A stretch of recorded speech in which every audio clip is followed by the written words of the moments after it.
Sir, सबसे पहले तो आपका लाइव न्यूज नाउ चैनल में हार्दिक स्वागत है। धन्यवाद। देखा जाए कि एक बहुत बड़ा भव्य आयोजन आपने 11 जनवरी को आयोजित किया था और वह कार्यक्रम बहुत सफल हुआ, उसके बारे में क्या कहना चाहेंगे? सर, कार्यक्रम 11 जनवरी को जो अभी हुआ है, सनातन संगम 2025 111 वाद्य यंत्रों के साथ में शास्त्रीय रागों पर आधारित सुंदरकांड का पाठ, यह एक राजस्थान के लिए अपने आप में बहुत ही भव्य और दिव्य आयोजन हुआ, जो आज तक ऐसा आयोजन कभी नहीं हुआ। श्रद्धालु भक्तगण इतनी अपार संख्या में यहाँ विराजमान थे और मौसम ने पूरी परीक्षा ली है कि इस कार्यक्रम में कैसे जाएं, लेकिन भगवान की कृपा इतनी रही कि काफी संख्या में श्रद्धालु और भक्तगण वहां हजारों की संख्या में पधारे और इस कार्यक्रम में बहुत भक्तिमय रसमय हुआ। और इस कार्यक्रम में राजस्थान के ही नहीं, बाहर से भी महंत और मठाधीश पधारे।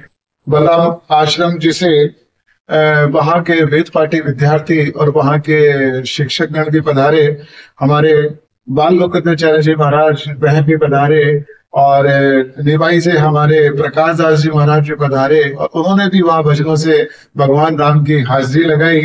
और शास्त्रीय सुंदरकांड पाठ हमने इसलिए रखा, राम जन्मभूमि की प्राण प्रतिष्ठा के उपलक्ष्य पर वो इसलिए रखा गया कि सुंदरकांड हमें लड़ने की शक्ति, हमारे अपने आप के धर्म को बचाने की शक्ति, सत्य को बचाने की शक्ति प्रदान करता है।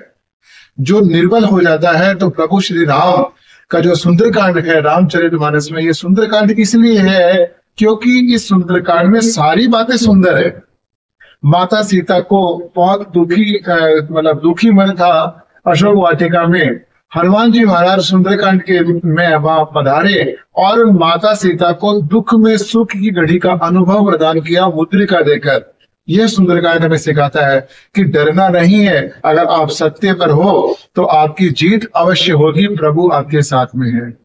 ये आयोजन बहुत ही अपार सफल हुआ और आप देख रहे हैं ये मातृ शक्ति हमारे साथ में विराजमान है।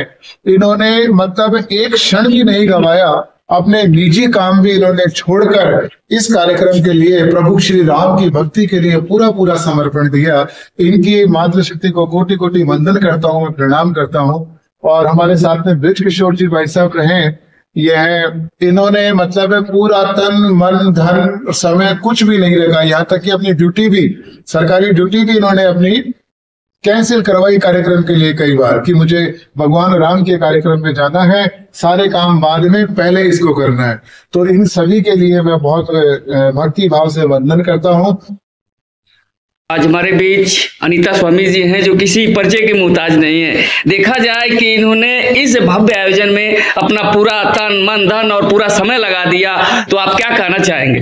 मैं ये कहना चाहूंगी कि 11 जनवरी को जो प्रोग्राम हुआ, बहुत ही सुंदर भव्य प्रोग्राम हुआ।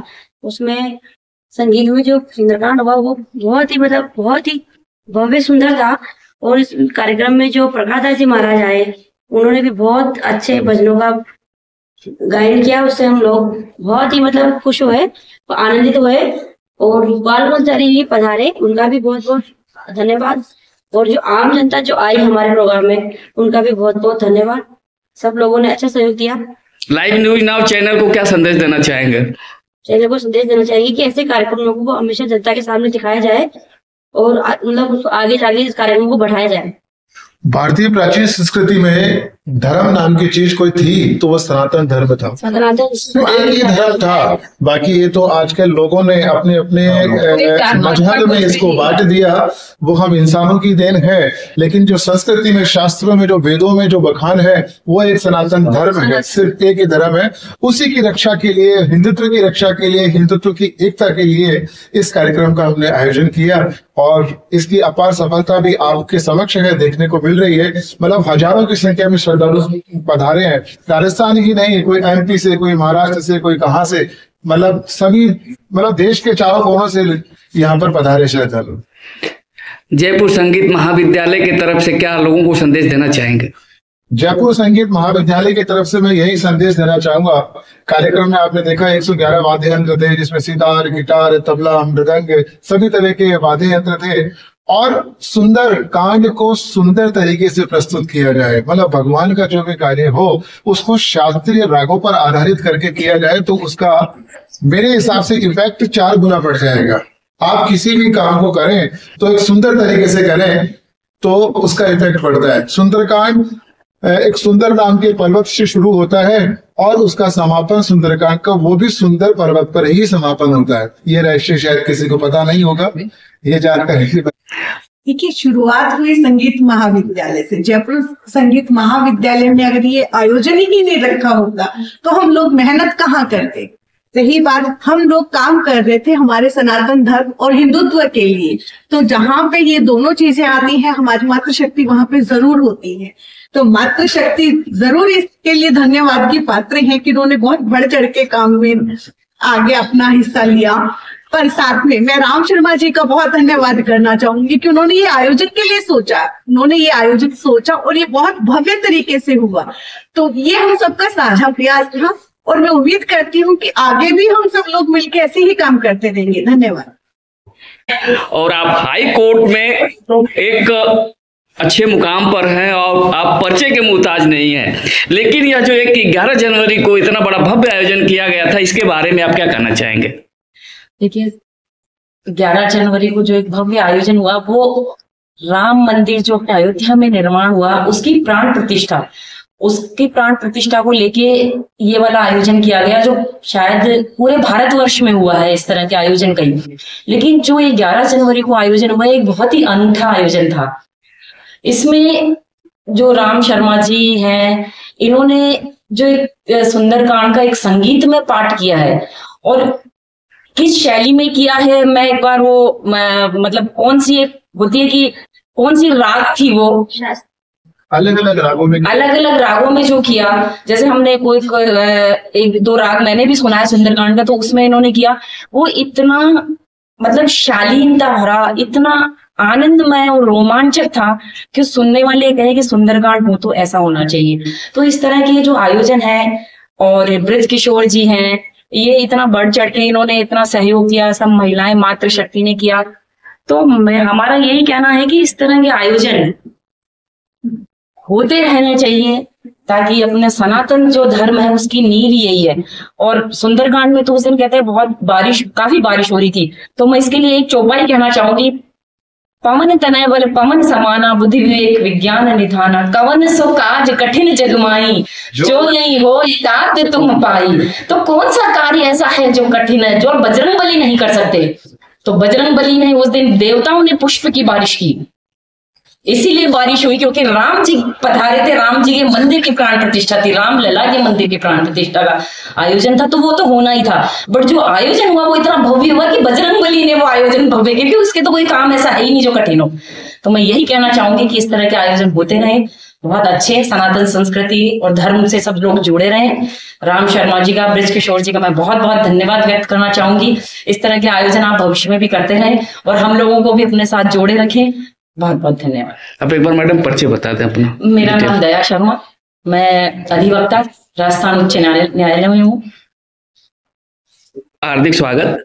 देखा जाए कि 11 जनवरी को एक भव्य आयोजन किया गया था, और कोई भी आयोजन होता है जिसमें कि मातृशक्ति बढ़ चढ़ करके भाग लेती है, और आप सबके सहयोग से यह कार्यक्रम इतना सफल हुआ, इसके बारे में क्या कहना चाहेंगे? सभी ने एक दूसरे का सपोर्ट किया और सबसे ज्यादा महिला शक्ति ने करा। उसके अलावा भाई साहब का भी बहुत ज्यादा है। अगर ये आयोजन नहीं करते तो काम होता ही कैसे? अगर पहले आगे ये बड़े पीछे सब लोग थे तो आयोजन तो सफल होना ही था। बारे में क्या करना चाहेंगे? पहले तो सबको लोगों को मेरी तरफ से जय श्री राम, राधे राधे। मैं इस कार्यक्रम में सभी आयोजन को हार्दिक स्वागत करती हूँ। मुझे बहुत अच्छा लगा कि इतना बड़ा भव्य आयोजन हुआ। 2100 आसनों पर बैठना। मैं तो बचपन में पहले से लेके अभी तक पहली बार देखा है इतना बड़ा आयोजन, कि सुंदरकांड का आयोजन हुआ है। बहुत अच्छा लगा, आगे भी ऐसा आयोजन होता रहे। बहुत अच्छा लगा हमारे को। हम सब लोग आपकी सेवा करें। मातृशक्ति को क्या संदेश देना चाहेंगे? उनके लिए तो यही संदेश देना चाहूंगी कि उनका तो बहुत बहुत धन्यवाद जो सुंदरकांड जैसे कार्यक्रम में पधारे। और मैं विशेष तौर पे राम शर्मा जी का धन्यवाद करना चाहूंगी, जो जिन्होंने मुझे इस कार्यक्रम में सम्मिलित होने का मौका दिया और इस कार्य के लिए सेवा का मौका दिया। उनका बार बार उनको धन्यवाद देती हूँ मैं, और साथ में ब्रज किशोर जी को भी मैं धन्यवाद देती हूँ जो मुझे इस कार्यक्रम में सम्मिलित किया और सेवा का कार्य करने का मौका मिला। ऐसे कार्यक्रम हमेशा होते रहे। मैं यही आशा करूंगी कहीं भी ऐसे कार्यक्रम हो तो मुझे संपर्क किया जाए और मैं जितनी मेरे से सेवा होगी मैं करूंगी और मेरे जो मित्र हैं उनसे भी करवाऊंगी। आज बड़े सौभाग्य की बात है कि 11 जनवरी को आप लोगों के सानिध्य में एक भव्य आयोजन किया गया था, जो संगीत में राजस्थान में पहला यह रिकॉर्ड टूट गया। सबके जबान पर यही देखने सुनने को मिल रहा है कि यह कार्यक्रम बहुत ही सराहनीय, और इसके लिए क्या कहा जाए। तो आप भूमिका में थे, राम जी से आप लोग क्या कहना चाहेंगे इस आयोजन को लेकर के? इस आयोजन को लेके मैं सभी को यही कहना चाहता हूं कि इतना तगड़ा भव्य जो कार्यक्रम हुआ है, ये सब मातृशक्ति का सहयोग था हमारी का। इन्होंने भगवान श्री राम की जो प्राण प्रतिष्ठा का 1 वर्ष संपूर्ण हुआ है, उसके उपलक्ष्य में जो हमारे श्री राम भाई साहब जयपुर संगीत महाविद्यालय ने हमारे से एक छोटी सी रिक्वेस्ट की कि भाई साहब इस प्रोग्राम को सफल बनाना है, और हमारी टीम ने पूरा सहयोग दिया। हमने जिनको बुलाया पूरे परिवार के साथ में, अपने मित्रों के साथ में, अपने रिश्तेदारों के साथ में, सभी उस प्रोग्राम में पधारे। मैं तहे दिल से सभी का सम्मान, स्वागत और आभार व्यक्त करता हूं। साथ में लाइव न्यूज जो आपने हमारा सहयोग किया है, हमारी टीम के साथ में आप कंधे से कंधा मिला के चलें, सबसे मुख्य भूमिका आपकी है। मैं आपका भी बहुत बहुत आभारी, बहुत बहुत धन्यवाद।